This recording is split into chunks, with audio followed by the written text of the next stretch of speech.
तर आज आपण नाही का झटपट होणारं आळूचं पिठलं खाणार आहोत। बरं आमच्याकडे नाही या दिवसात उन्हाळ्यात जसं जसं ऊन वाढतो तसं बिलकुल भाजी नसते, तर मग त्यावेळेस माझे सासूबाई हे आळूचं पिठलं करतात आणि फार अप्रतिम होतो। अगदी 4-5 आळूची पानं असली ना तुम्हाला 3-4 वाजासाठी आळूचं पिठलं हे तयार होतं। त्याच्यामुळे चला सुरू करूया। आज आपण नाही का आळूचं पिठलं करतो, त्याच्यासाठी मी तर आळूची पानं आहेत। आता ही आळूची पानं खूप कमी आहेत, अगदी 4 ते 5 आहेत। याची देठ काढून घ्यायची या आळूच्या पानांची व्यवस्थित अशी आणि पानं कट करून घ्यायची। इवन तुम्ही हाताने जरी तोडली, जसं कढीपत्ता वगैरे तोडतो तसं सुद्धा चालेल। तरी इथं मी हे देठ काढून टाकलं आळूच्या पानाचं, किंवा ॲड केलं तरी चालतं, हे पण सांगते। फक्त पानांपेक्षा देठाला शिजायला वेळ लागतो। आता मी बघा वाकडं तिकडं कसं पण केले आणि याला ओबडधोबड कसं पण कट करून घ्यायचंय असं लाईनमध्ये। तर हे सगळी पानं मी अशीच कट करून घेणार आहे या पद्धतीने। तर चला मी कट करून घेते आधी। तर ही पानं कट करोस्तोवर इकडं आपण बेसनसुद्धा घेतले, त्या बेसनमध्ये पाणी टाकायचं गरजेनुसार। 1 वाटी बेसन घेतले, तर हे बेसन आहे याच्यात पाणी ॲड करायचं गरजेनुसार आणि पूर्ण गुठळ्या काढून घ्यायच्या। हे बेसनाचं पूर्ण पेस्ट करायची, हे लक्षात घ्या। व्यवस्थित मिक्स करायचं। आपल्याला पिठलं करायचं आहे, कितपत तुम्हाला थिक पाहिजे त्यानुसार हे मिक्स करून घ्यायचं व्यवस्थित। तर मी ते हे मिक्स करून घेते। तर हे व्यवस्थित मिक्स करून घ्यायचं या पद्धतीने। गुठळी ठेवायची नाही, नाहीतर पिठल्यात ते कच्ची राहते। पिठलं करण्यासाठी मी कढई घेतली, कढईमध्ये तेल टाकले, तेल व्यवस्थित गरम झाले, त्याच्यानंतर मी जिरे ॲड करते। आता तुम्ही हिरवी मिरचीचा खाणार असाल पिठलं तर हिरवी मिरची आणि लसूण टाकायचा।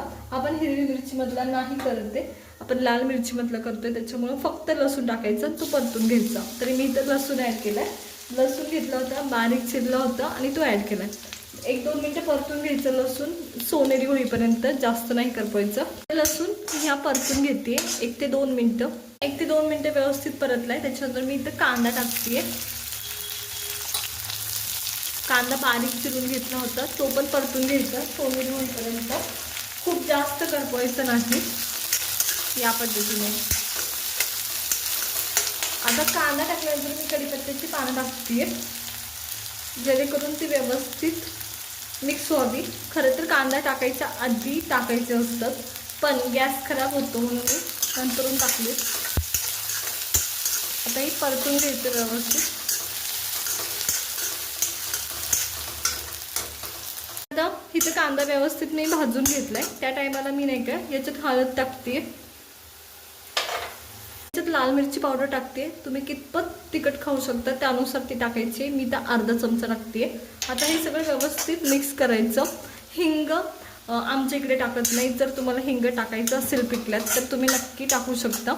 त्याच्यानंतर मी ह्याच्यात पाणी ॲड करते या पद्धतीने।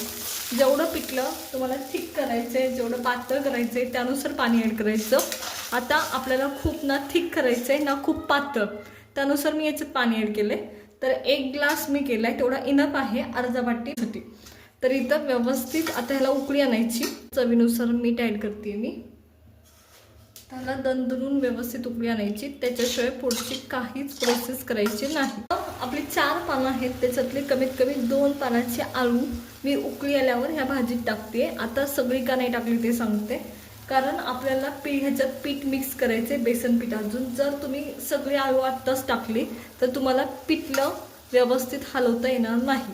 तर इथं दणदणीत उकळी आली आहे, त्या टायमाला जे बेसनचं मिक्सचर आपण केलं ठेवलं होतं बेसन आणि पाण्याचं, ते मिक्स करायचं याच्यात या पद्धतीने।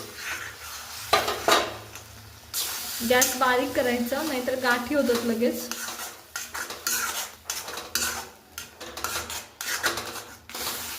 आता पहा, तुम्हाला दिसत असेल की हे लगेच थिक झालंय, अगदी मिनिटभरात थिक होतं। आणि ह्याच्यात मी ही राहिलेली आळू सुद्धा टाकते, सगळी आळूची पानं टाकते आणि हे मिक्स करून घ्यायचं। आणि हे चविष्ट खूप लागतं, हे लक्षात घ्या।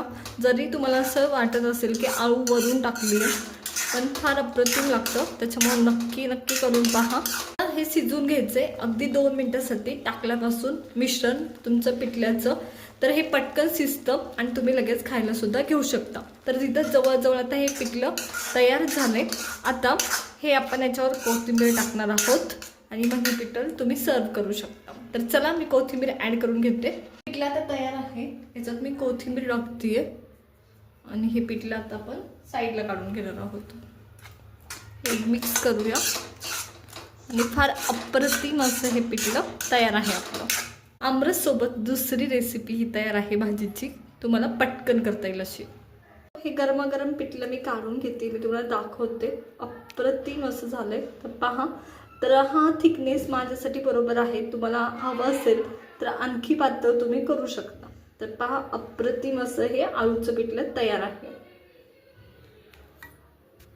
तयार आहे. अगदी मोजून 5 ते 10 मिनिटात हे आळूचं पिठलं अगदी झटपट होतं. त्याच्यामुळे नक्की ट्राय करा. आवडलं असेल तर लाईक करा, शेअर करा आणि सबस्क्राईब करा. अप्रतिम असं झालंय.